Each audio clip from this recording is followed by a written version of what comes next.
geta komið að margvíslegu gagni eins og hugmyndaríkir félagar í foreldrafélagi Eskifjarðarskóla hafa sýnt fram á. Þeir hafa útbúið fjölda leiktækja fyrir nemendur skólans og Þórarinn Hávarsson, okkar maður á Eskifirði, skoðaði þau á dögunum.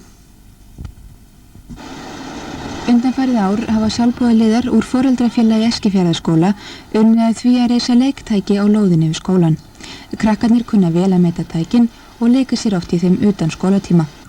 Þórarinn Hávarsson ræddi við 3 krakka sem voru að leika sér í tækjunum. Hvernig líst ykkur að hafa svona góð leiktæki hérna á skólalóðinni? Bara gott.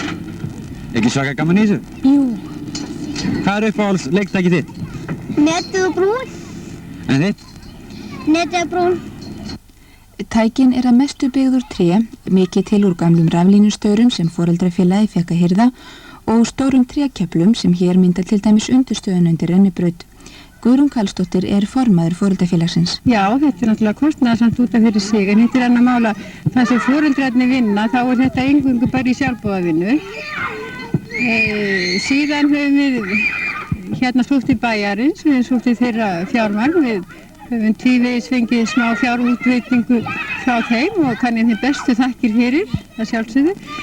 Að sögn Guðrúnar hefur fjöldi fólks lagt hönd á plógin við að byggja leiktækin og þegar þessar myndir voru teknar var verið að leggja síðustu hönd á nýjar rólur fyrir krakkana. Gert ráð fyrir að það verði síðasta leiktækið sem byggt verður á skólalóðinni í bili að minnsta kosti.